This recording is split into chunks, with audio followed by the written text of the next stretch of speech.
This topic will look at a type of hypothesis testing called the chi-squared test.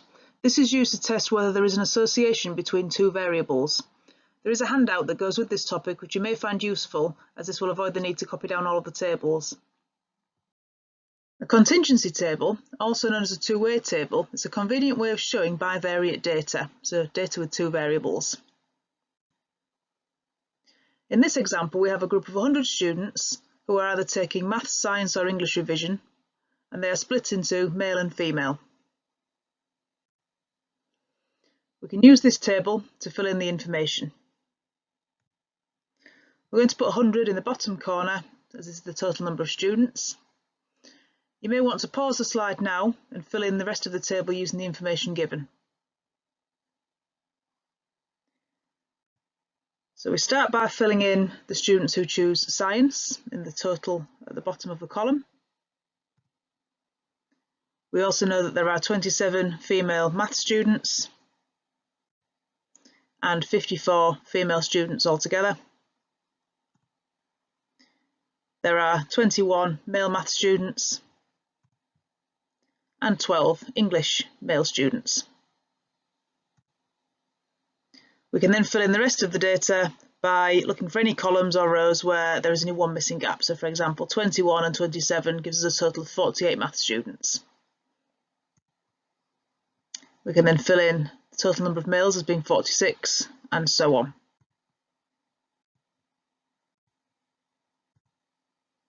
Always check at this point that the table, all the rows and columns add up to the correct totals.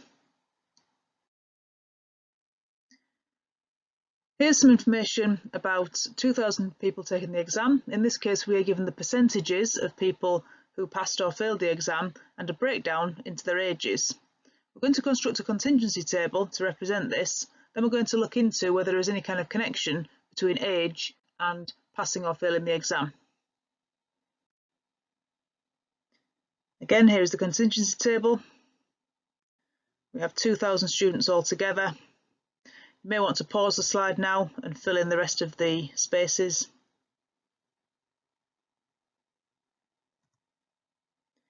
So the number of under 30s is going to be 480.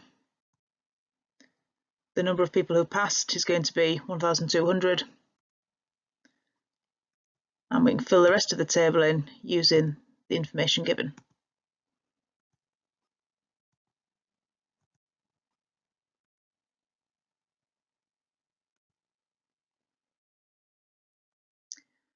So look at the table and decide, do you think there is a connection between the age of the people taking the exam and how likely they were to pass or fail?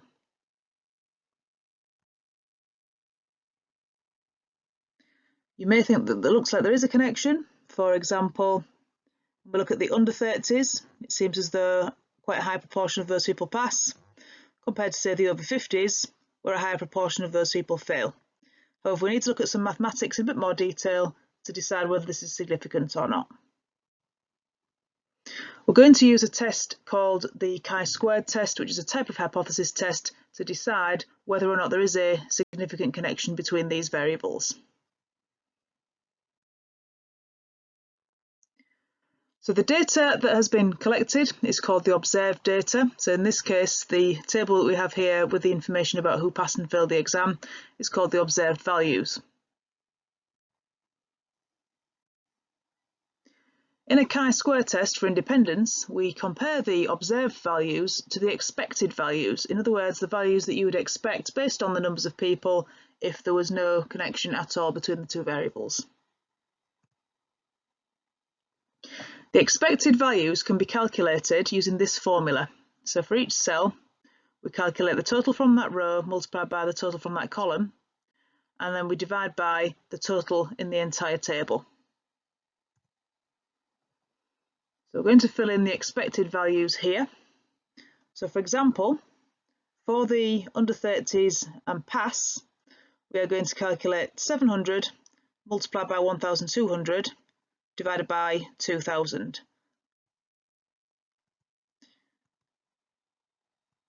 This gives us an expected value of 420. Pause the slide now and fill in the other 5 sections.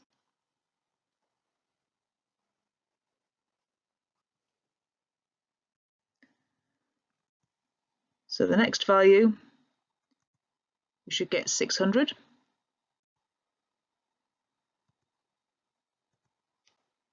Next we get 180. For the under 30s failing, we get 280. For the 30 to 50 failing, we get 400. And finally, for the last group, we get 120. So we're now going to use a test which compares the expected values with the observed values to see if there is a significant difference. The values in your expected table do not need to be whole numbers in this case.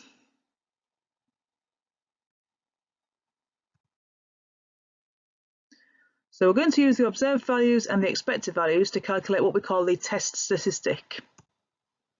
This is the formula for the test statistic. We can see that it involves a sum, and the terms we are adding up are each of the observed values minus the expected values squared and then divided by the expected values. We're going to do this for each element in the table. So for this example, we're going to have 6 numbers added together to give us our test statistic. So the first thing we're going to do is 480 minus 420 squared and then divided by 420. We're going to continue in this manner with the other 5 elements and add together each of these values. You may want to pause now and see if you can calculate the other values here and find the final answer for the test statistic. So continuing in this manner,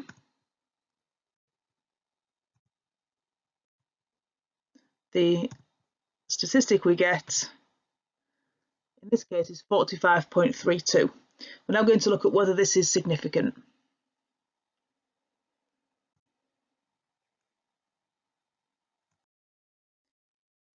You may find it easier to create a third contingency table where you put each of the OI minus EI squared over EI values before then adding them up. So if this was the case, you would fill in each of the values and then you could just add them up at the end. This is up to you whether you prefer just to use the formula or whether you find a table easier. So when we look at this value here, the O minus E squared over E cells, the values that are large numbers represent the values where there is a greater influence or a greater deviation from what you would expect. So in this case, we can see the biggest sources of influence here on the association are under 30s who fail the test and over 50s who fail the test. These are the values that are further away from what we might expect. We're going to use a distribution called the chi-squared distribution. This is used for a number of different things, but we're going to use it specifically for a hypothesis test. It's based on the sum of the squares of a set of n independent random variables. The symbol for it is the Greek letter chi and then squared. We're also going to use something called the degrees of freedom. The degrees of freedom is the number of independent variables. We use the Greek letter nu for this. And the number of degrees of freedom, if your contingency table is an m by n contingency table, is m minus 1 multiplied by n minus 1. The reason it's minus 1 is because once you have fixed the first m minus 1 rows, then the last one will be fixed, assuming that we know the total, and the same for the number of columns. So the test statistic is then is calculated and is compared to the chi-squared distribution. So we can say that this test statistic has a chi-squared distribution. You are given this formula in the formula booklet, so you don't need to learn it. So we're going to use a table to find the critical values for our chi-squared distribution. Some calculators also have this function. However, we are given a formula booklet in the exam for this purpose. This is the table we'll be using. The graph at the top represents the general shape of a chi-squared distribution and how it varies depending on the number of degrees of freedom. We're not going to look too deeply into the different shapes of the graphs. We're mainly going to use it just to find the critical values that we need. You can look into the graphs of the chi-squared distribution and how the shape changes depending on how many degrees of freedom there are. This is beyond the scope of this course, so we're not going to go into it here. However, you can search for this. There are a number of videos on the internet.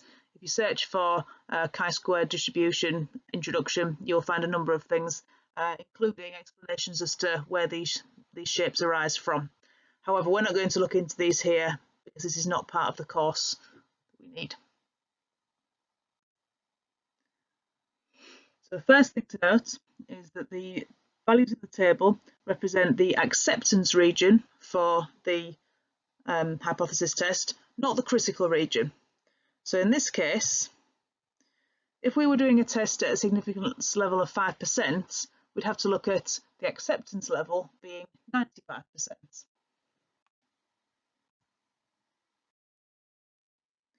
We're not going to use the left-hand side of the table at all. So the only values we'll be using are those over to the right.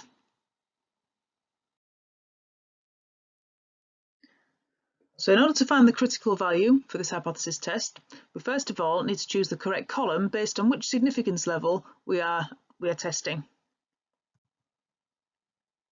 So the 10% level would be 0.9, 5% would be 0.95, 1% would be 0.99, and so on. We next calculate the number of degrees of freedom, remembering to subtract 1 from the number of rows and the number of columns in our contingency table first of all. Multiply these together, and this will tell us how many degrees of freedom we need to use. So for example, if your significance level was 5% and you had 6 degrees of freedom, then the critical value that you would use would be 12.592.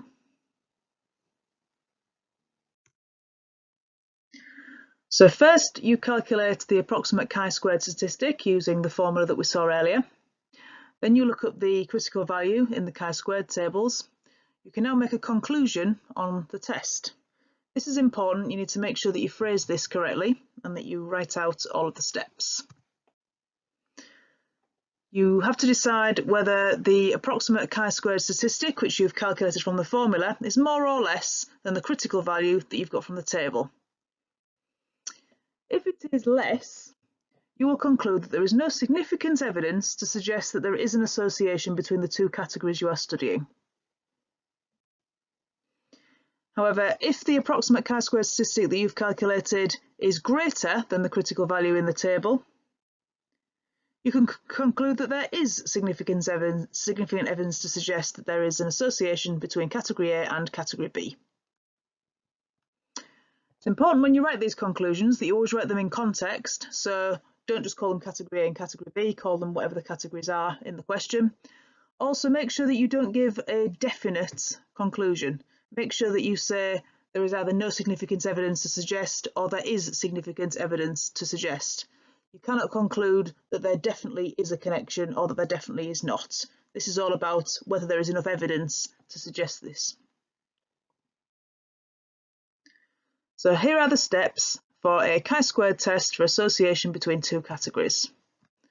The first step, you need to state what the null hypothesis and the alternative hypothesis is in the context of the question.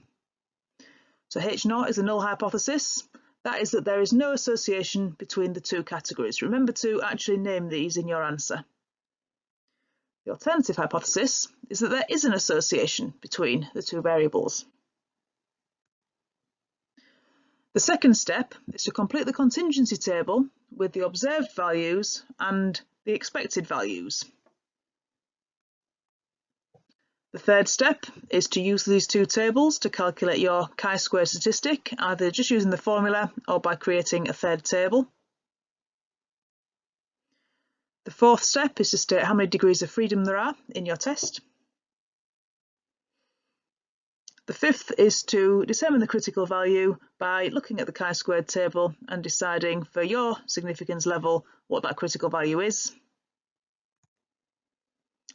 You then compare the chi-squared statistic that you've calculated with the value that you've just taken from the table, and you write your conclusion, deciding whether or not there is or is not significant evidence to suggest that there might be a connection between the two, an association between the two categories. So if your chi-square statistic is less than the critical value, you would say that you are going to accept H0. In other words, you would say there's no evidence to suggest there is an association. If your statistic is greater than the critical value, you're going to reject H0 in favour of H1 because there is significant evidence to suggest that there is an association between the two variables. We're now going to carry out a chi-squared test to determine whether there is an association between whether people are long-sighted, short-sighted or neither, and the colour of their eyes. We're going to test this at a 5% significance level. So the first step is to state the null hypothesis in the context of the question.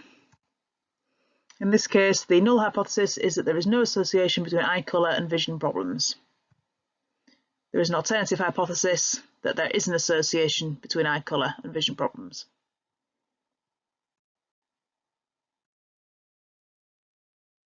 Step 2, we're going to complete the contingency table for the observed values and the expected values. So first of all, we need to take the observed values and calculate the totals.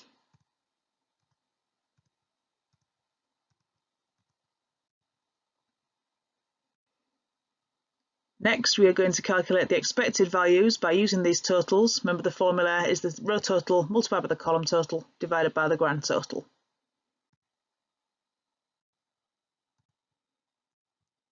Remember that these values do not need to be whole numbers, so these are our expected values.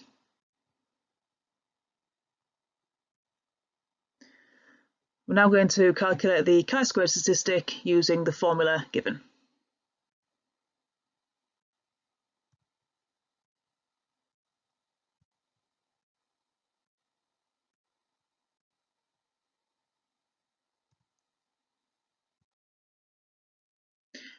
The approximate chi-square statistic, therefore, is the sum of each of these values, which in this case is 8.353. We're now going to calculate the number of degrees of freedom, as we have 3 columns and 3 rows. We're going to calculate 3 minus 1 multiplied by 3 minus 1, which is 4. So we're going to use 4 degrees of freedom. We're now going to determine what the critical value is here using the 5% significance level. Remember that this is the 0.95 column, and we're going to go down to 4 degrees of freedom. From this table, we can see that the critical value we're going to use is 9.488. We're now going to compare this with the chi-square statistic that we calculated and write a conclusion. We can see that the approximate chi-square statistic that we calculated is less than the critical value. This suggests that we are going to accept the null hypothesis. We need to explain that this means that there is no significant evidence to suggest that there is an association between eye colour and vision problems at a 5% significance level.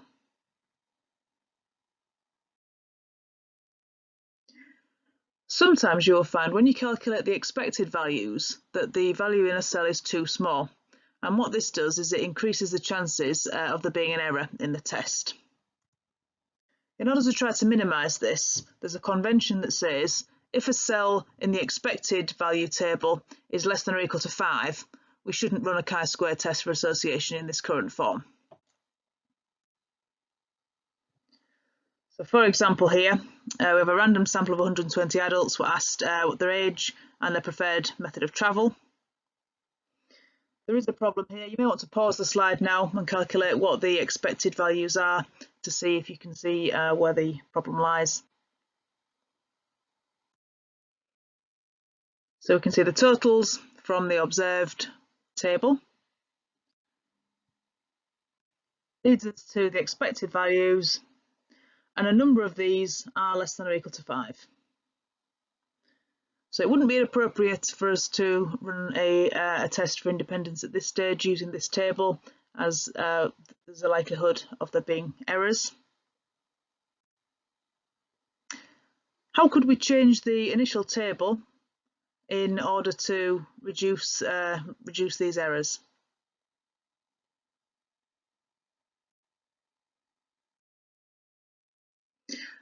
One solution is to see if any rows or columns where the categories are quite similar can be combined. This will then help to ensure that the values in the expected table are greater than 5. One way may be to suggest that running and walking are similar, so we could perhaps combine these into on foot. We do this by just adding together each of the entries.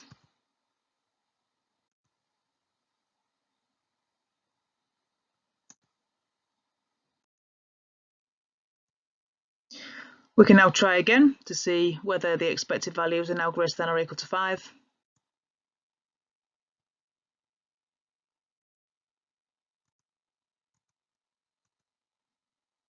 And we see that this is almost the case. We still just have one value in the bike over 70 category. This is still too small.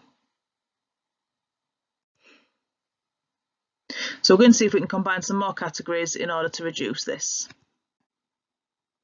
One way to do this would be to add together the last two columns and have an over 40s category. Again, going back to the original observed table, combining the last two columns together, recalculating the totals, and now finding the expected values. Notice that we didn't need to recalculate the other expected values, we only needed to recalculate them in the columns that had been combined.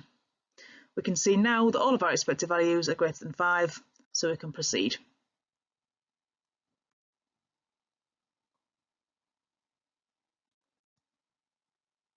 How many degrees of freedom will be used for this test? We need to use the number of columns and rows in the reduced table. So in this case, it would be 3 minus 1 times 2 minus 1, so 2 degrees of freedom. So this value is always calculated from the modified table, not from the original table of values. Now complete exercise 3A on page 39.